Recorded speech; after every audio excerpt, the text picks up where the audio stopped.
Hello guys, and welcome back to Thailand Adventures with Dan.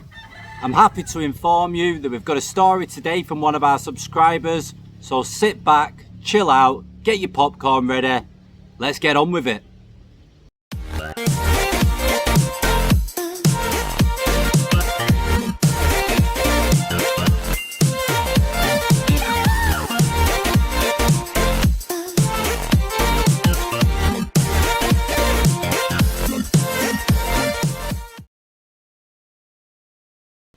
Welcome back to Thailand Adventures with Dan.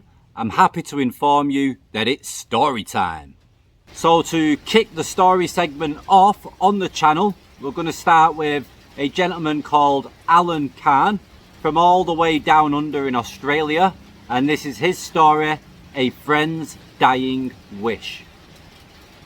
Before we begin the story, guys, I just want to say, if you've got a story of your own, you're an expat or you've been visiting Thailand for many years, you've got a funny story to tell, or a good story, a bad story, a scary story, if it's a decent enough story for the channel, then let me know and we could upload it and we can show it to all our subscribers. You'll find my email address in the description of this video and just send me an email, guys. The story will be in 3 parts.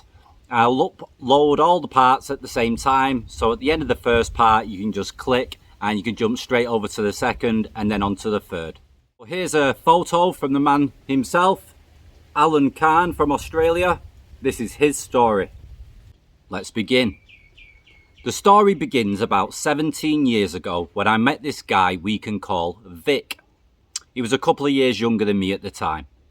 He was a house builder's salesman I met one day when my wife and I were visiting a display home in Sydney where he was working. It was a great house design and we went ahead with the purchase, and the company built it on our land in the Northern Beaches area of Sydney.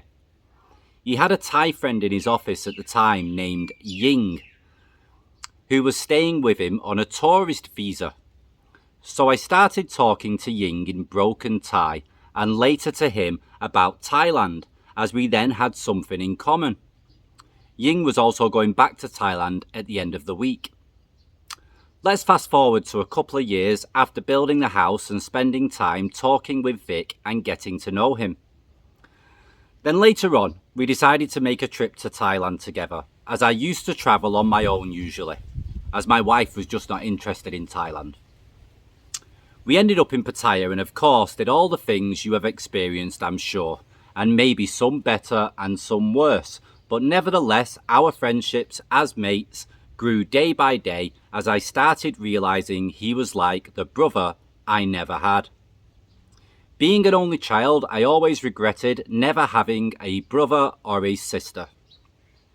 His ideas on life and integrity were similar and we were really a great pair of scallywags, but always respectful of the Thai people and traditions.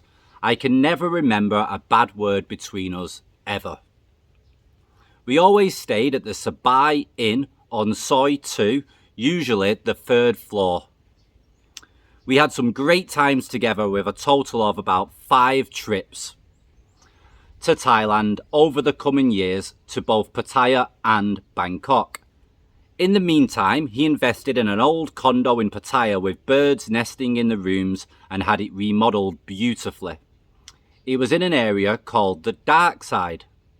Just after the renovations were completed and after being scammed by the builder, that's another story, unfortunately he was forced to sell it and never had the pleasure of using it, as he had received news when back in Sydney that he would not be well enough over the next few years to enjoy it, and therefore best sell while it's in the best state of improvement.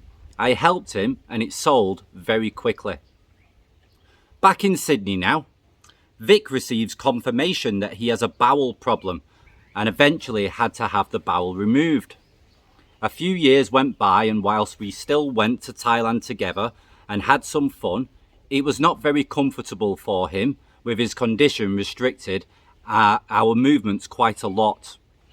Vic, as a result of the bowel cancer, had his bowel removed and had to rely on colostomy bags.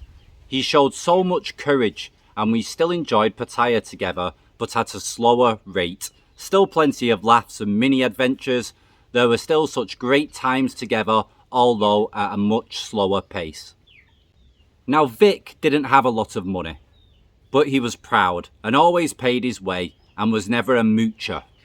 My business in Australia was very successful and I always had a bit more money than him, and it was difficult to pay extra for things without him complaining about it being his turn. I made up stories to say, no, you paid me last time. I think he got wiser to it in the end, but I never kept a score because I was just so grateful to him as a true friend for the values he stood for in life and the way he respected his mother, whom by now he was living with in the Central Coast part of Sydney. Now, moving along to our last trip to Thailand, he somehow knew it to be probably his last.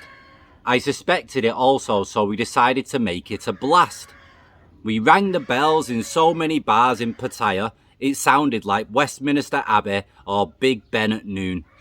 It cost me a small fortune as I paid the bar tab under the table so as not to burden him. I managed to keep it a secret many times. I couldn't care less for the cost, just to see him having such a great time. The girls used to line up the glasses on the bar and run along with bottles pouring from the hip. It spilled everywhere, but just fantastic. His last hurrah reminded us of the movie Cocktail and Coyote Ugly.